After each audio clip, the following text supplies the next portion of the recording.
नमस्कार.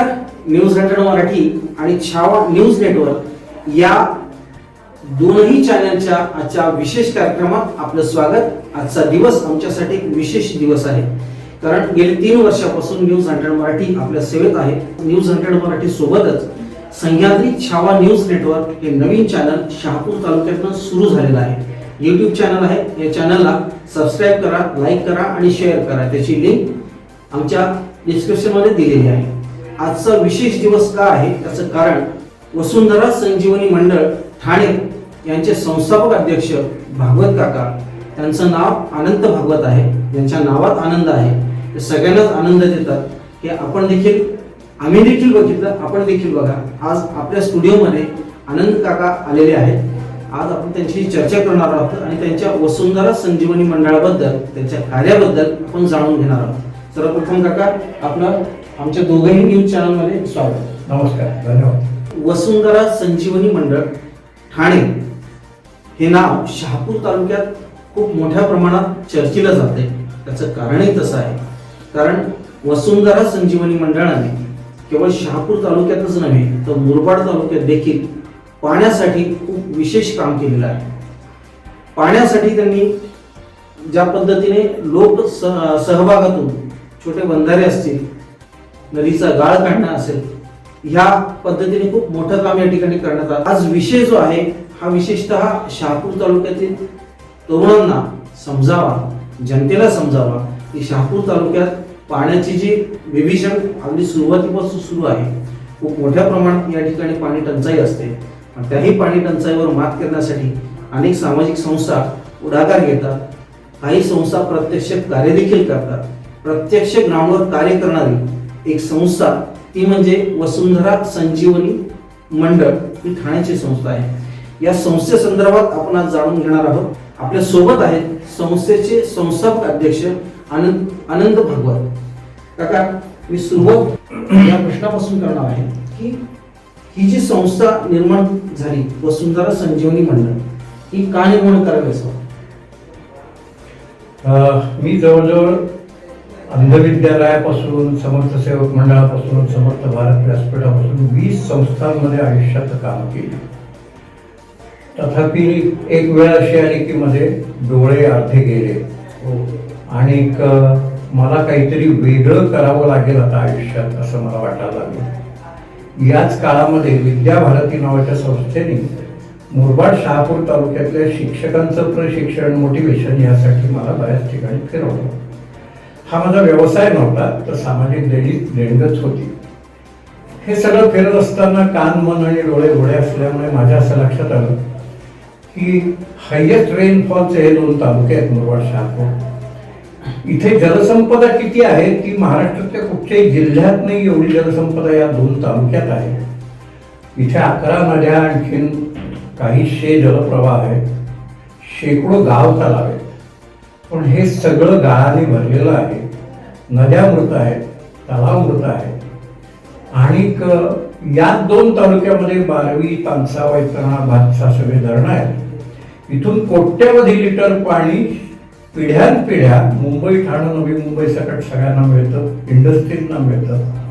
पण इथे पावसाळी भात शेतीनंतर दुबार शेतीला पाणी नाही, कोणत्याही शेतीपूरक उद्योगाला पाणी नाही.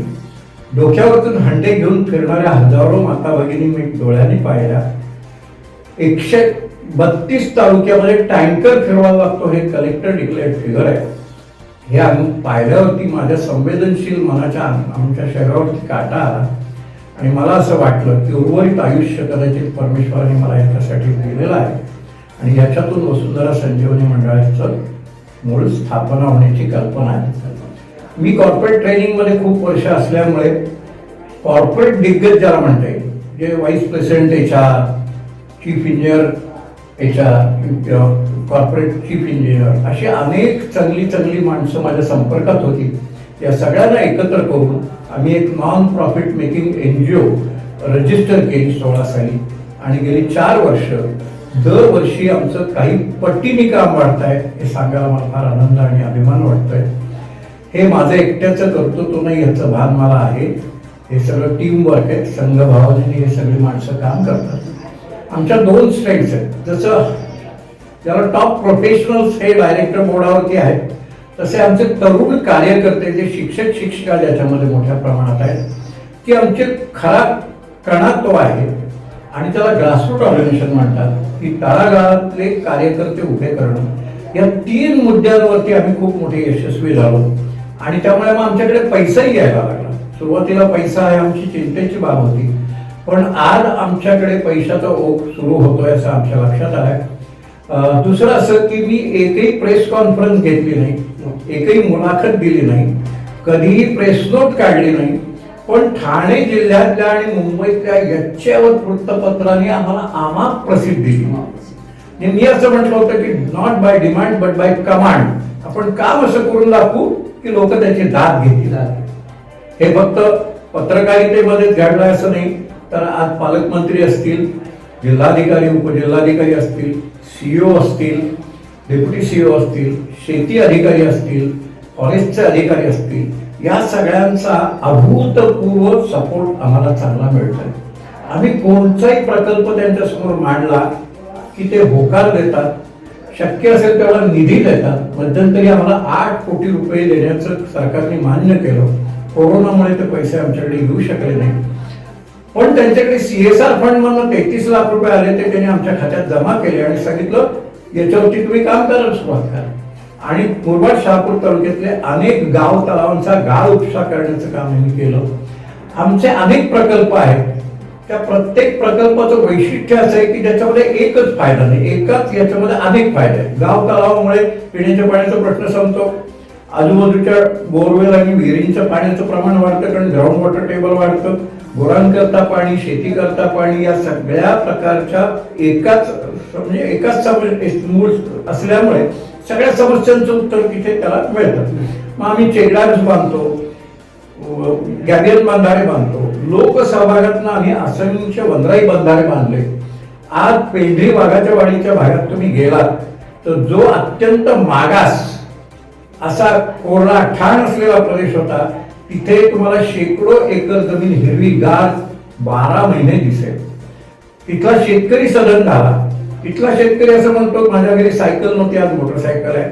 तिथला शेतकरी असं म्हणतो मी दुसऱ्याकडे मजुरीला जात असे, आज 5 कुटुंब माझ्या शेतावरती पोचली जात आहेत. त्याला आनंद आणि अभिमान आहे.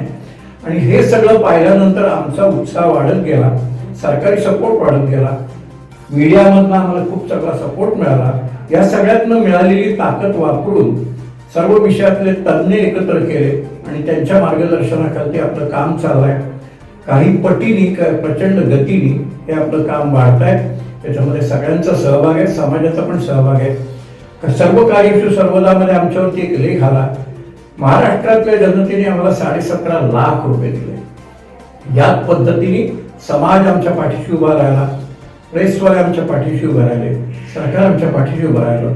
तर सामाजिक परिवर्तन, आर्थिक सामाजिक परिवर्तन जे म्हणतात ते अत्यल्प काळामध्ये आपण आणू शकू असा आम्हाला पूर्ण विश्वास वाटतो.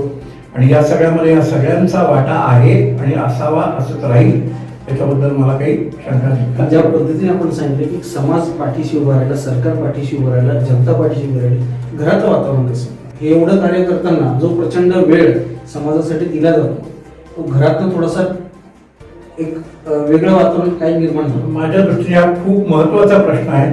मी तो टाळत होतो एवढ्याच करता की माझ्याबद्दल आणि माझ्या कुटुंबियांबद्दल बोलणं मला काही वेळेला योग्य वाटत नाही. पण प्रश्नाचं उत्तर देणं ही पण माझी एक जबाबदारी आहे. माझी आई वडिलांनी जे संस्कार केले, मी आज जो काही आहे, माझ्या शिक्षकांनी संस्कार केले, त्याच्यातनं मी जो काही आहे आज समाजाकरता सगळं आयुष्य देण्याचा मी निर्णय घेतलाय, संकल्प केलाय देवासमोर बसून, त्या सगळ्याचं मूळ तिथे आहे. नंबर 2, माझी पत्नी जेव्हा आमची संस्था स्थापन झाली तेव्हा तिने तिच्या पेन्शन मधून 25,000 रुपये मला दिले. संस्था स्थापन झाल्यानंतर पुन्हा एकदा 25,000 रुपये दिले, मग कधीतरी 15,000 रुपये दिले. आज तिने माझ्यासाठी पेन्शन ठेवलाय आणि मी हयात आहे तोपर्यंत मला पेन्शन मिळेल.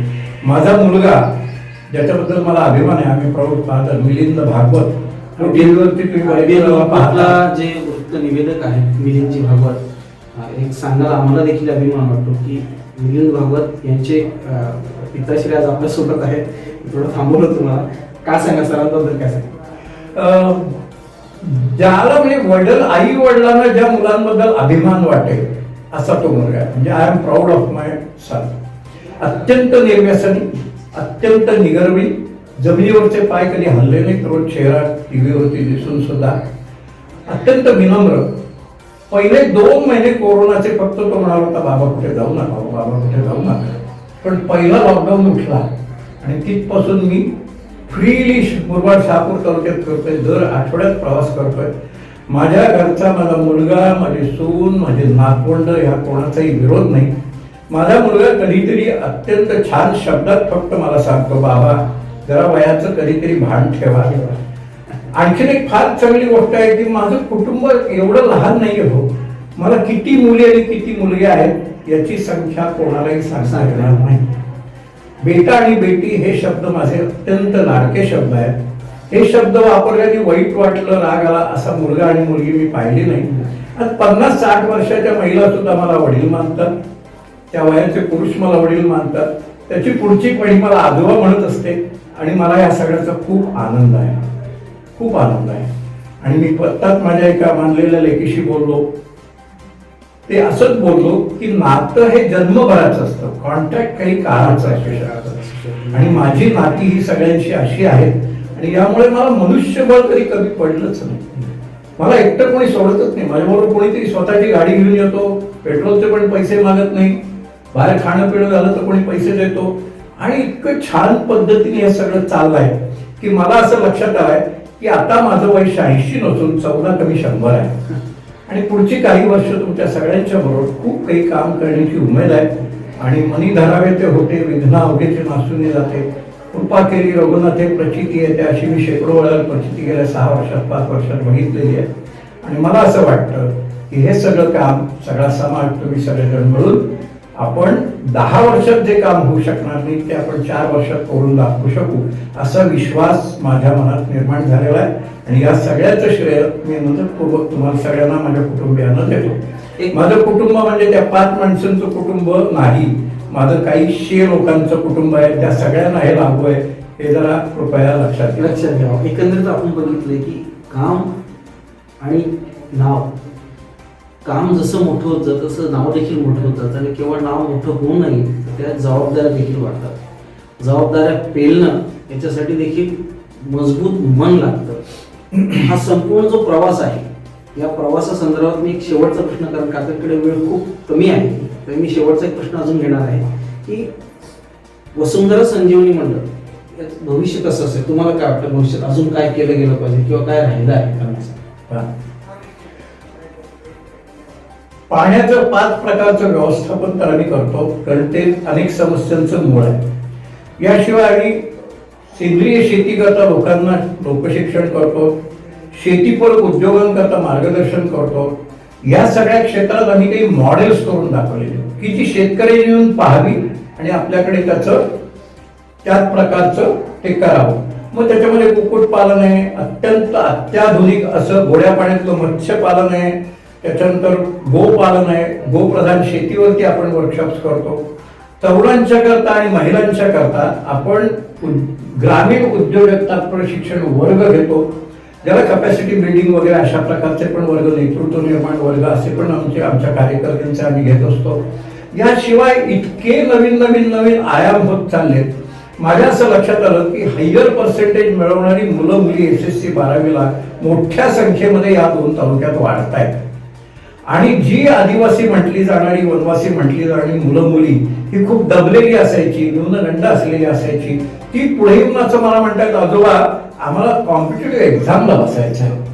आणि म्हणून इथल्या एका संस्थेच्या मदतीने आणि सरळगावला एका ठिकाणी असं 2 ठिकाणी आम्ही एक व्हर्च्युअल क्लासरूम सुरू करणार आहोत. या 2 तालुक्यातली मुलं चांगल्या इन्स्टिट्यूटमध्ये जाऊ शकत नाही पैशा अभावी, तिथले फॅकल्टी इथे येऊ शकत नाही, तर व्हर्च्युअल क्लासरूम इथे सुरू केली तर इथल्या विद्यार्थ्यांना आज ना उद्या सरकारी अधिकारी होण्याची संधी आपण निर्माण करू. त्यांचं काही आम्ही मोटिवेशन करू, त्यांचं प्रशिक्षण करू. भ्रष्टाचार विरहित मी जगेन आणि समाजाकरता मला अधिकार मिळणार आहे अशा प्रकारचे संस्कार आम्ही त्यांच्यावरती करू शकू. आणि याकरता ज्या क्लबनी, रोटरी क्लबनी मला ऑनरी मेंबरशिप दिली त्यांनी सगळं त्याचं फंडिंग करायचं मान्य केलं. टर्नकी पद्धतीने ते आमचे ऑक्टोबरमध्ये दोन्ही खर्च सुरू होईल. त्याच्याकरता लागणारी लायब्ररी सुद्धा आम्ही काही संस्थांच्या मदतीने उभी केली, वाचनालय उभं केलेलं आहे. असे अनेक प्रकल्प आहेत. महिला बालकल्याण संबंधाने आमचा एक प्रकल्प आहे, त्याच्यावरती आम्ही आज काम करतो की जे पुढचे 15 वर्ष काम करायला लागेल. या सगळ्या आदिवासी पट्ट्यामध्ये 16व्या वर्षी मुली लग्न करतात. अनेकदा लग्न न करता नांदणं सुरू होतं आणि 3 वर्षामध्ये 2 मुलं होतात. तर ते कुपोषित माता बालक पाहून माझ्यासारख्या सहृदय मातृहृदय पुरुषाला कसं तरी व्हायला लागतं. आम्ही मध्यंतरी पोषण आहार त्यांच्यापर्यंत पोहोचत नव्हता, तो पोहोचवला. आता असं लक्षात आलं की पिढ्यानपिढ्यांचं काही शिक्षण त्यांना केल्याशिवाय ही जी दुष्टचक्र जे त्यांचं आहे ते बदलणार नाही. त्याच्यावरती रोटरीच्या सगळ्या महिलांना एकत्र करून आम्ही एक मोठं प्रोजेक्ट हातात घेतो. वृक्षारोपण हे आम्ही जनरल वृक्षारोपण करतो फॉरेस्ट डिपार्टमेंटच्या मदतीने. दुसरा प्रकार आहे की दरवर्षी व्हॉट्सअपवरती टाकल्यावरती आम्हाला 1,00,000, 1,50,000, 2,00,000 रुपये जमा होतात.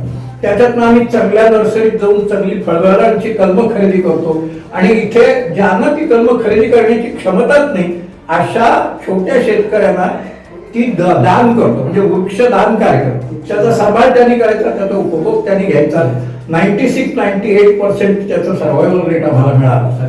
यंदा सरकारने 14 सालपासून पडत असलेली एक पूर्ण योजना आमच्या हातात दिली की साग, बांबू आणि शेवगा याची हजारो रोप सरकारकडे तयार आहे आणि त्यांची एक स्कीम आहे, त्याच्यावरती लाभार्थी आहे. त्याची काही परिपूर्णता करायची, ती परिपूर्णता आम्ही केली आणि अक्षरशः या 2 तालुक्यामध्ये हजारो, आता ज्याला आपण काय म्हणू, लाभार्थी, शेतकरी लाभार्थी, गरीब शेतकरी, अल्पभूधारक शेतकरी लाभार्थी यांच्यापर्यंत ते जाऊन पोहोचलाय.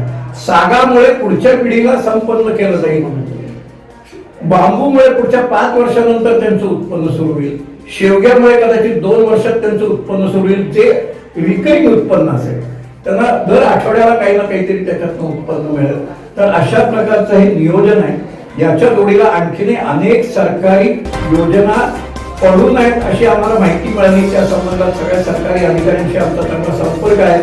या सगळ्या पडून राहिलेल्या योजना आणि पडून राहिलेला निधी शेवटच्या तळागाळात त्या माणसापर्यंत पोहोचवण्याचा विडा आम्ही उचललेला आहे आणि ते आम्ही 100%, 100% लवकरात लवकर पूर्ण करू याच्याबद्दल किंचितही शंका नाही. एकत्रित आपण बघितलं की वसुंधरा संजीवनी मंडळ जे आहे ठाण्याचं, त्यांचं अलौकिक कार्य शहापूर आणि मुरबाड या 2 तालुक्यात सुरू आहे. या पद्धतीने भगवत काकांनी सांगितलं की भविष्यात काय असणार, जे मोठे मोठे त्यांचे उद्देश आहेत ते कसे सफल होऊ शकतात, कशी कुठल्या प्रकारची मदत त्यांना कुठून मिळू शकते, हा सब परिपूर्ण अभ्यास त्यांनी केला आहे. रोटरी क्लब असेल किंवा सरकार असेल यांच्याकडनं कुठल्या योजना आपण या तालुक्यात राबवून तालुका कसा सुजलाम करू शकतो आणि तरुणांच्या हाताला काम कसं देऊ शकतो हे देखील त्यांनी या ठिकाणी येणाऱ्या भविष्यातलं काम वसुंधरा संजीवनी संस्थेचं दाखवलेलं आहे. आपल्या या संपूर्ण कार्याला न्यूज 100 मराठी आणि छावा न्यूज नेटवर्ककडनं खूप साऱ्या शुभेच्छा. आमचे दोघेही चॅनल सर्वोदित आपल्या संस्थेसोबत असतील, जेही कार्य असेल ते लोकांसमोर मांडण्याचं काम ते आमच्याकडनं घडो आणि तुमचे आशीर्वाद देखील आमच्यासोबत राहत हे प्रभूचरणी प्रार्थना करतो. आजचा हा जो कार्यक्रम आहे छावा न्यूज नेटवर्क आणि न्यूज 100 मराठीचा, हा आपणास कसा वाटला हे आम्हाला निश्चित कळवा. आमचे वेब आणि मेल ID या लिंकला दिलेले आहेत, फोन नंबर देखील दिलेला आहे. आपल्या प्रतिक्रिया यांची आम्ही वाट बघतोय. पाहत राहा न्यूज 100 मराठी आणि छावा न्यूज नेटवर्क. धन्यवाद.